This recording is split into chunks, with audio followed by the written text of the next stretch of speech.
This is Christ Memorial Chapel. It seats 24 people with 2 people in each pew.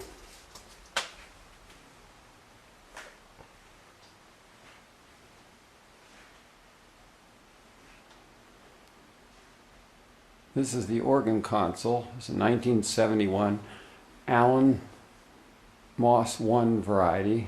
I've added a 4th keyboard, as you can see, and added additional draw knob stops.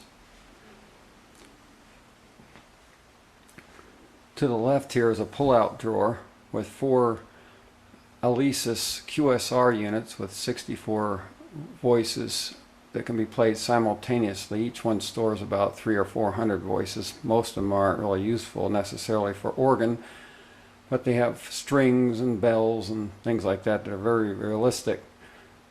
These 4 are controlled by these 4 stops up on the top left, draw knob stops that turn those off and on.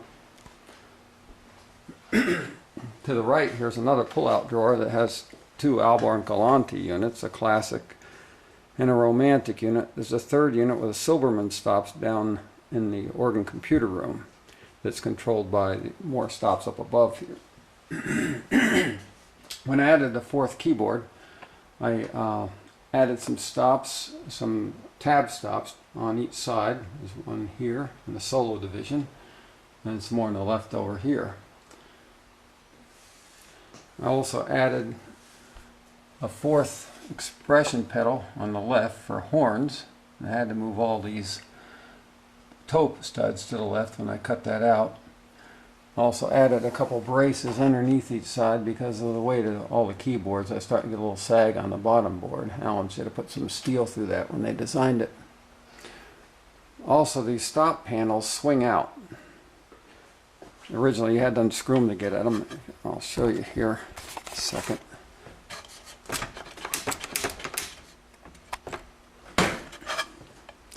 It's a little stiff here. And here's how they look when they're swung out. And these are the stops I added up above.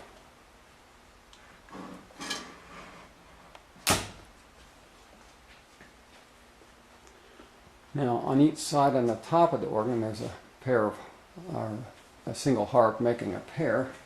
One on the left and one on the right. And these have speakers in them that resonate, and there's actually stored waveforms of several harps. But actually the one I prefer is a classic harp, and it's a stereo harp stop. Sounds very realistic. If the strings were moving, you'd swear that's really harps playing. And up above there's the resonant horns. These were actually bugles I purchased off eBay and re-machined them. And there's a speaker behind each one that resonates at the proper frequency.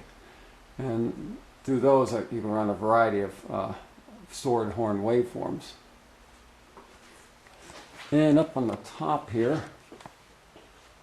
there's some phony bells with speakers in them, and these are actually connected to wave storage units that actually produce clock tower bells, tubular bells, chimes, and about 30 different types of bells you can select by different stops.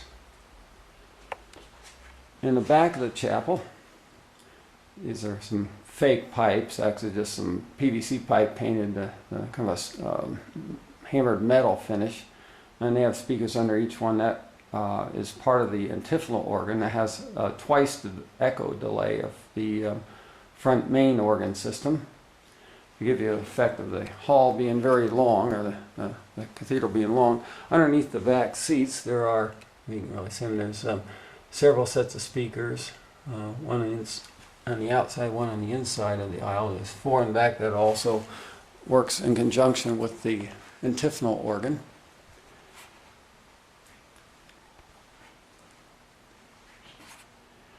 And I'm going to pause this recording to go down to the computer room here.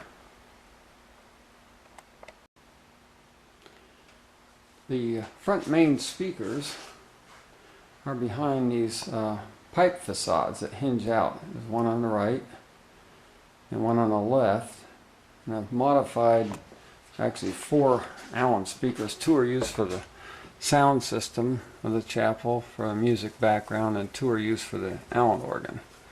And here they are here. They've been cut with a triangle shape to fit in the corners. And since there's a subwoofer down below the organ console in the computer room, it has a separate amplifier driving that. That goes from 8 Hertz for the 64-foot pipe, or division, up to about 50 Hertz. And these top speakers here are the kind of the mid bass for the horns that were made out of the bugles. That gives a little bit more fullness in the lower end of the range. And here's the right front stair set. It does actually slide out to access the computer room below the organ. And the stair on the left is permanent. That does not slide out. And here's a view from the top of the stairs going down into the computer room. Now I'm down in the computer room. It's still a mess. I'm still adding shelving for more racks for a computer for Giga Studio. Here's a row of the MOS 1 computers. There's 6 of them. The devices in the top, the center one is our first generation of our DSP processing unit. Haven't replaced it with our newer ones yet. And the green boxes on each side are our mono traveling wave generators, which we've redesigned, and we have our new miniature version of a stereo version of that, which we are currently selling. And up on top, of course, there's 4 of the MOS 1 power supplies. Over on this side, we have the expression pedal mixing boxes, which takes basically it's just a junction box for the expression pedals. Of those for some bells, chimes, clock tower bells, and some ones for the horns, etc. I think one's the harp, and one is a string ensemble, I believe. And on to the left here is our mixer. I'm going to add another one for the antiphonal organ. And down here are some modified Allen the antiphonal relay boxes. I use to switch audio off and on from some of the QSR units. And there's more around the back here behind.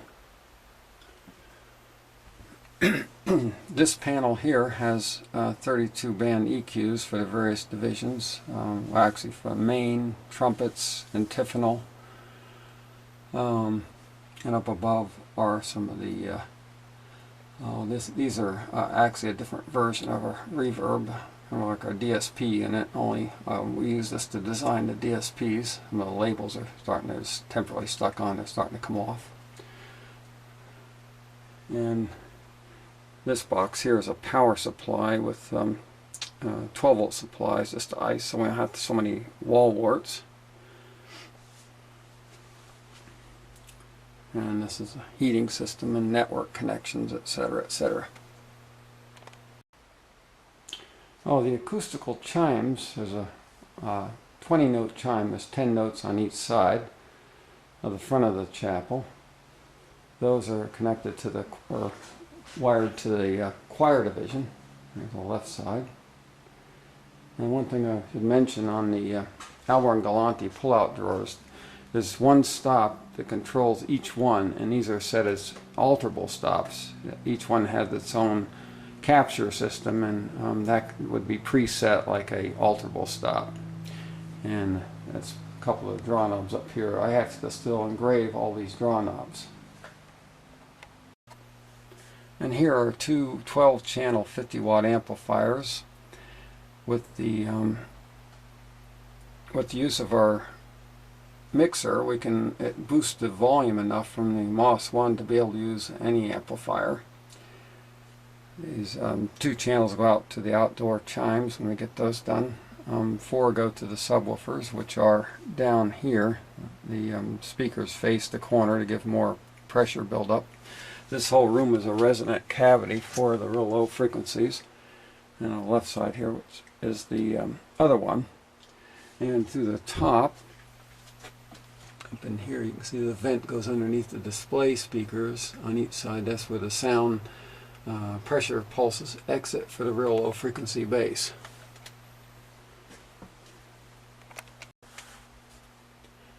Here is behind one of the pull-out doors for this is the choir division.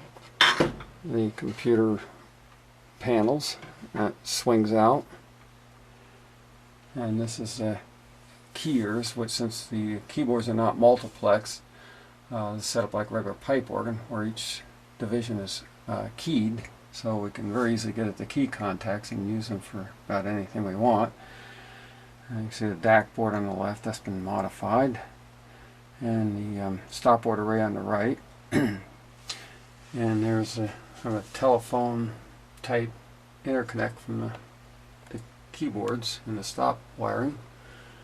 And up and left here, or on the right side, is I built a chimes driver for the acoustical chimes.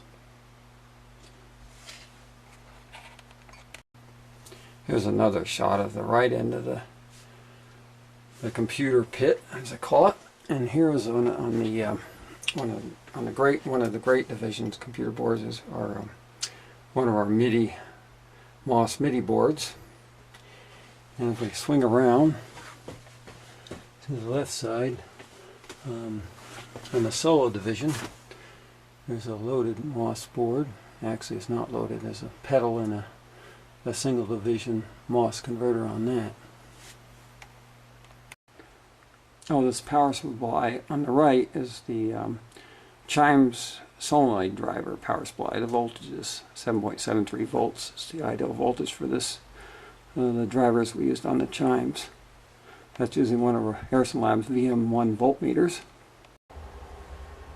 Here's one more shot of the chapel from the back looking forward.